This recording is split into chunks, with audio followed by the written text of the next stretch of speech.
What is up, guys? So I'm just gonna go over a Bellona build that I would do if you're doing ranked duel. This is pretty much a counter in every single way you can possibly imagine when you're playing ranked duel, how to build it based on who you're playing against and how they are building. So I think typically I would start off with Manikin Scepter because it gives you a lot of pressure early on. You use your 3 to clear, and then you stay in that stance and you start beating them down. About 2 or 3 basics you should clear. It puts stacks of this burn on each of the minions, and it does 4 times the damage to them with the burn. So that's a very good starter item on her. And then I would go into Mace, which is tier 1, the Crusher. And then right after that, go into your tier 3 boots when you get back from laning, probably the first, maybe second time. And then once you go back in, you get, a pot or 2 of, I would do both health pots, both mana pots, and then I'd come back, I would go into the Crusher. From here, this is where you get a lot of power, you get a lot of attack speed, and you should be able to kind of brawl them down, but you got to be careful because you're squishy at this point. So if you're able to push them and continuously push them and beat them up, make sure to do that. If not, be safe. So right now we're going to talk about physicals. So this is mostly for hunters, assassins, and warriors. For now, we're going to talk about later on mages, guardians, that type of build. So right now, I would go into Height of the Nemean, and this is for God. This is if you're facing a god that doesn't have a lot of lifesteal already. So if you're going against the Camazotz, be careful. If you're going against someone that has Death Toll, and then they're going into Devil Gloves, be careful. You might want to start anti-heal. But if they're not going into these items and they're not super overpowered with lifesteal in general, then you can go right into the Height of the Nemean, which is a very good item. Protection? Height of the Nemean. Like my mom. And then you go into WitchBlade right after that. Now, what this does when you reach, I think, around level 15, 16, when you get these two, and you should be around that level by this time, what this does is the physical prots and the physical prots on Witchblade, they allow Height of the Nemeans to start stacking. It stacks once, which is fine. So what the stack does is it absorbs 1 basic. So if you're facing a hunter and they basic you once, you don't take any damage from that specific basic. Now, if you guys know Bellona and her 1, let's go into her 1. Oh. And you go into her 1. Bellona dashes forward and bashes with her shield, dealing damage and swelling enemies. Bellona gains 1 stack of block for each enemy God hit. Blocks absorbs all damage from a single basic attack and reflect a portion of that damage around her. Bellona then makes basic attacks with sword and shield until she has not taken or dealt damage in the last 7 seconds. Every 3 successful basic attacks, she gains another stack of block. So, with Height of the Nemean, every 15 seconds you get a stack of block, and then with her passive, if you use it correctly, you will get a stack of block every 3rd basic. So the way I would approach any fight with a hunter is I would go in, use Scourge first, and then dash. So you have 2 stacks off of that right away. As you guys see, almost all of these basics are absorbed because my attack speed is so high. Now that was a big brain play. So what that does, what Scourge does, is it silences them, they can't use basics, and then you dash in, it applies 1 stack on top of your Height of the Nemean stack. So right there you have 2 stacks of block and they're unable to use basics. Hopefully you're able to do 1 or 2 basics before they are unscourged. So you're almost at 3 stacks right away. So your initiation is key and it actually helps a crap ton. When they hit you, your blocks actually blow up and do damage to them. So you have additional damage there. So at level 15 you can start doing that. Between the Height of the Nemean and that. Typically, if you don't have Height of the Nemean, you can still be using the Scourge and then dash on hunters and assassins. That is what you can do. That is how I would initiate fights with most hunters, most assassins. Unless they're super ability based, so maybe Hou Yi, maybe Oler. Be careful with them because Oler can kind of just annihilate someone really quick, because all of his power. But with, you know, standard god, a standard just basic attack god, that's what I would do. And then once you get Witchblade, I would go right into Ichaival, which is going to be on our attack speed. So this is actually going to slow their attack speed quite a bit between Witchblade and Ichaival. So Witchblade reduces their attack speed by 25%. And Ichaival reduces their attack speed by 30% if you have 3 stacks on them. So it's 10% for every stack. So it's kind of absolutely glorious, because right there, it's 55% reduced attack speed. So once you have that all set, they're very slow. It's very difficult for them to actually finish your absorb block, for them to finish your blocks and actually get through them faster than you're able to get to them. So that's amazing. And then on top of that, when you finish Manikin Mace, it reduces their attack speed by 10% for every single time that you have a stack on them, and it stacks up to 4 times. So potentially, you could reduce their attack speed by 40%, along with 25 from Witchblade, along with 30% from Ichaival. So what is that? 55 plus 40, you're at 95% reduced attack speed. So they're not going to really be able to get through any of your blocks. So right there, it gives you a huge advantage. Now, you have to be careful if they're going ability based, because then the game changes a little bit. So this is the build that I would do before you switch out your last item for facing a hunter, and I think this is a fantastic build to go with. And then once you have enough gold to get rid of your boots, you get your elixir, and then you go into Frostbound. Now, Frostbound, if you guys do not know, is kind of OP. It gives you additional power, it gives you more health. But on top of that, it slows enemies' movement speed, and it reduces their attack speed by another 20%. So their attack speed is reduced potentially by 115% on top of being slowed, and on top of them taking damage from Manikin Mace, on top of you having 4 stacks of block. So 100 really can't win this unless they go full power, which is still potential, and they still could win based on that. But if you play it right, you should win this just about every single time going against a basic attack hunter. Okay, so now let's reset. And now we're going to talk about going up against a mage. Not a lifesteal mage, but a normal, you know, everyday, run-of-the-mill mage. You know how they are. So, same start. You go to the mace, you go to your 3 attack speed boots, then you go into the crusher, and then here's where it deviates a little bit. Based on however you want to play, I would recommend going into Genji's Guard. So, Genji's Guard passive, let's talk about the item in general. It gives you 10% cooldown, gives you MP5, which is very good because Bellona's terrible on MP5.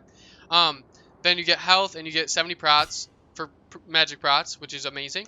And then when you take magical damage from abilities, your cooldowns are reduced by 3 seconds, whichever cooldowns are out. So, if you Scourge and dash in, and they do an ability on you, then you've got 3 seconds cut down, so it's about 7 to 8 on those cooldowns, which is fairly quick. So Genji's Guard is fantastic. That passive can only occur every 30 seconds, so you got to keep that in mind. And then I'd go into a movement speed item, so I would go into Winged Blade, and this is so that you can kind of keep on them if they're slowing you down a lot.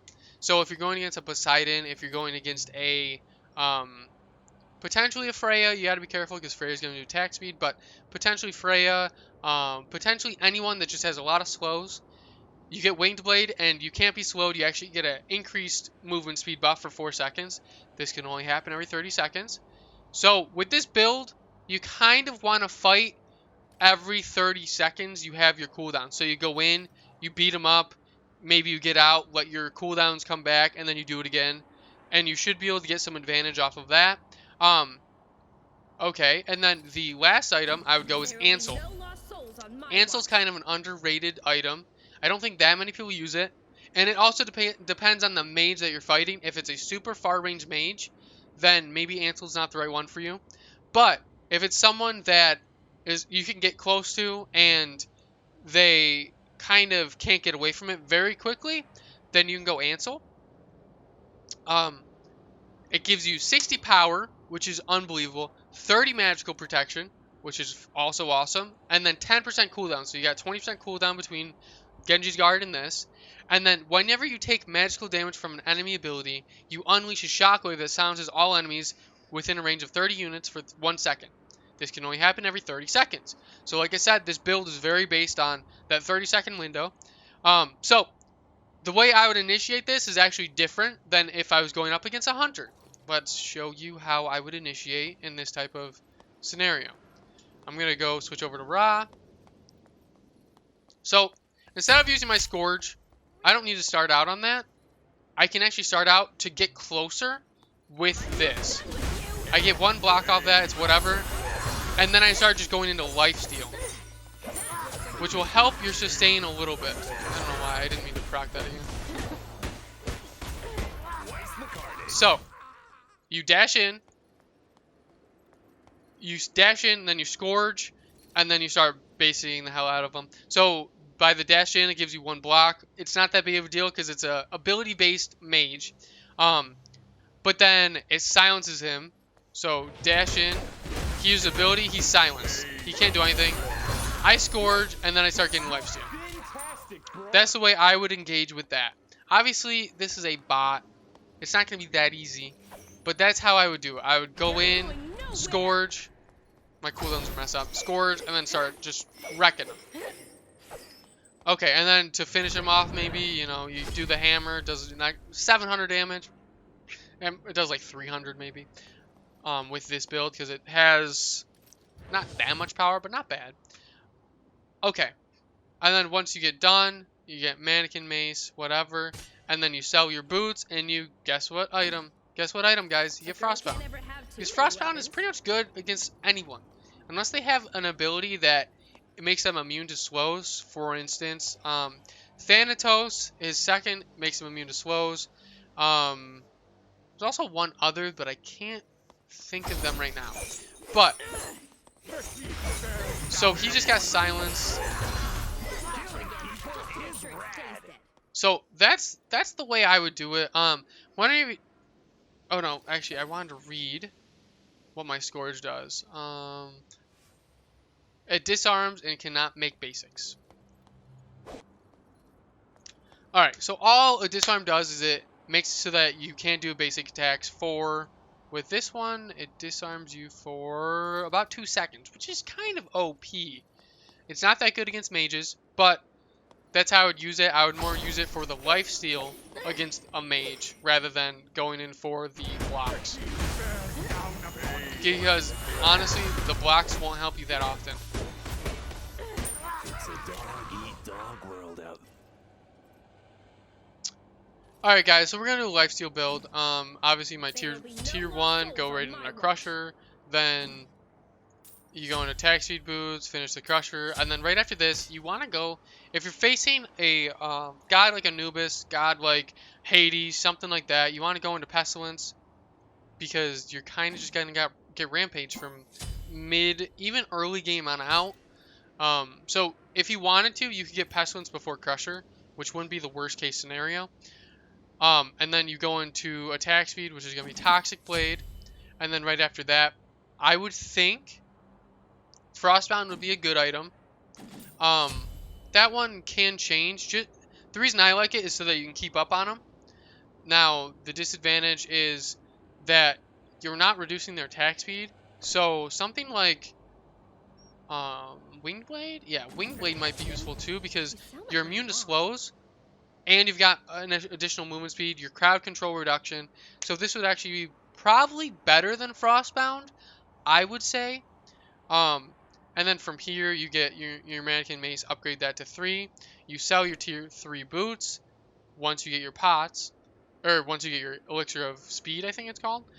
And then right after that, you would go into a cooldown item.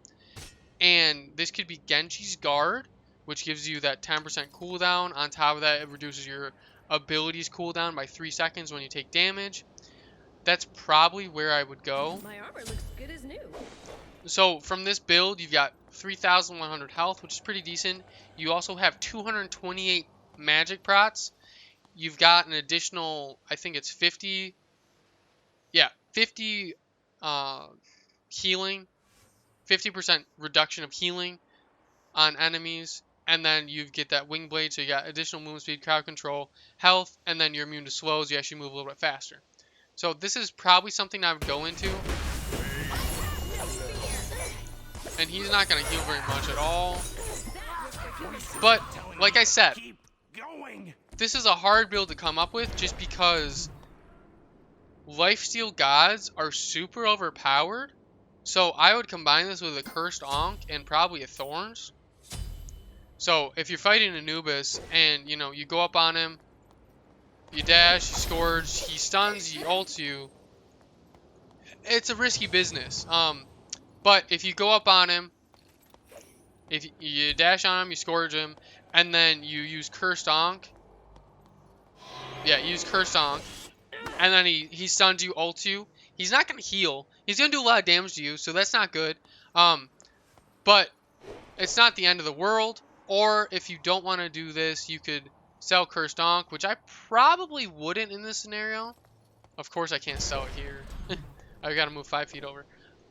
Or you could get beads. So, you know, you go, you beads, then you pop your thorns while he's ulting you. He cancels his ult. You jump on him. You scourge him. You dash him. Then you just start smacking him again. As you guys see, my attack speed, my movement speed is very good. And with Wing Blade, it makes it so that you don't get slowed. So, this is the build I would do against a Lifesteal God. It's not the easiest thing to do, so if you're doing a ranked duel, I would recommend trying to get some of those guys out of there before you end up fighting it. Now, if you're fighting someone that's tankier, and this really depends on how you want to play it, I like doing the little bit more aggressive, more attack speed, but it probably won't be super beneficial depending on who you're fighting. So if you're going up against a warrior, you might want to switch these out for power boots. You know, you might want to get power boots instead, and then start going into some type of physical protection. So, Height of the Nemean wouldn't be bad, or Breastplate would also be very good because it gives you additional cooldowns. You're going to get more abilities. And Stone Cutting would also be very beneficial against a big warrior that's going to be kind of hefty throughout the whole fight. And then Berserker Shield's also going to be very good.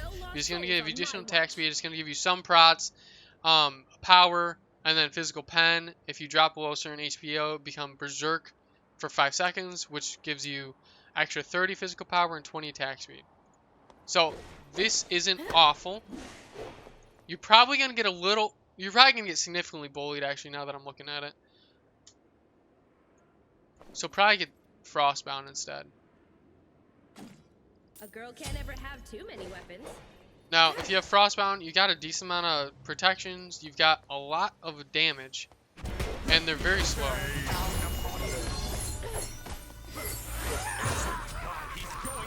Obviously, the tankier, the better against a warrior like this. So, Stone Cutting is going to give you some prots, and it's going to also increase your... Well, it's actually going to reduce their protections, increase your protections. So that's super helpful. Frostbound is going to keep them slower so you can stay on them, give you some health, and make you a little bit tankier, even though you aren't super tanky.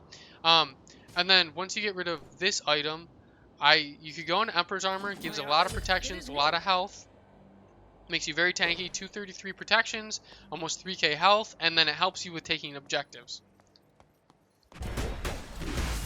It's going to take a little bit longer to kill him, but that's alright, seeing how it's going to be a long-term battle. So something like this against a warrior would probably be ideal. If not, and you're going up against a guardian, I don't know what guardian really people are going to play in ranked duel, but you could get some Ancile There will be no to lost silence souls on them, my which would be watch. very beneficial, give you some additional power. I would get rid of your stone cutting. Well, actually, your stone cutting wouldn't be horrible here. And then maybe bulwark. So you got almost 3k health again, and you got a shield when you need it. You've got a silence on them. He really couldn't do anything right there. So let's do Ymir.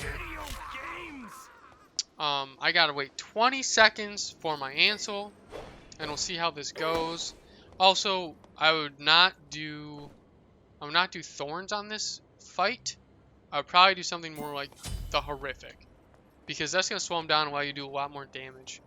So my Ancile's almost up. 4 seconds. What I would do ideally is dash in, scourge, pop beads because he's gonna freeze me, and then I would just start beating him down, possibly pop my ult. So let's go in. So I popped my beads, I ulted. Of course, I gotta fight him again, but it's not a big deal.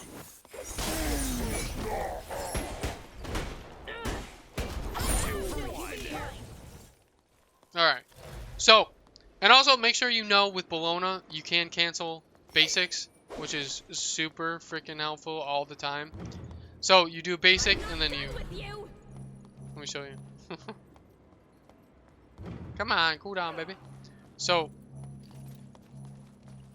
you do a basic, then a dash, basic, then a whip. I don't know if you guys saw how quick that clear was, but it's, I mean, obviously I'm top tier, and this is, let's do 20 minutes into the game.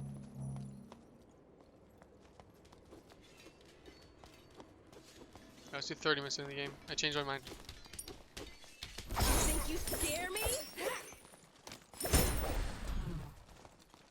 So now I gotta go get my cooldowns. Alright, so now the minions. So, what you want to do is you want to do a basic. It's called auto canceling, and it's very, very, very, very useful, and especially on Bellona because she has a lot of abilities that does a lot of damage very quickly. So, these are the builds I would try. This is the playstyle I would make sure to use and try to perfect if you want to use her in ranked duel. I am working on it as I'm going along, and I am trying to just improve my builds as I go. Typically, I would just about always get Manikin Scepter because I think it is probably the best starting item on her, especially in ranked duel. Other ones I would be willing to change it over for would probably be Tainted Steel if you're going against someone with a lot of life steal, or possibly Bluestone if you want that early game lane pressure. Other than that, in ranked duel, I don't think there's that many good ones. Warding Sigil is okay because when you upgrade it to Sigil of the Old Guard, it gives you 12% damage reduction, which is pretty good when it's stacked 3 times. So it's not bad. It gives you some magical prots. It's not a bad item. So that's also something you could think about getting as well. Thanks for watching, guys. I appreciate it. If you guys enjoyed this video, please make sure to leave a like and subscribe. Also, feel free to leave any comments, whether you think that you want to do a different build with Bellona, or if you want to see any other gods that I will do a breakdown and build analysis in the future, please make sure to let me know. I am also streaming on Twitch from 7 to 11 p.m. Eastern Time, Mondays and Thursdays, and 11 to 4 a.m. to p.m. Tuesdays and Wednesdays. So feel free to check me out, and I hope to see you guys there. Thank you. Bye.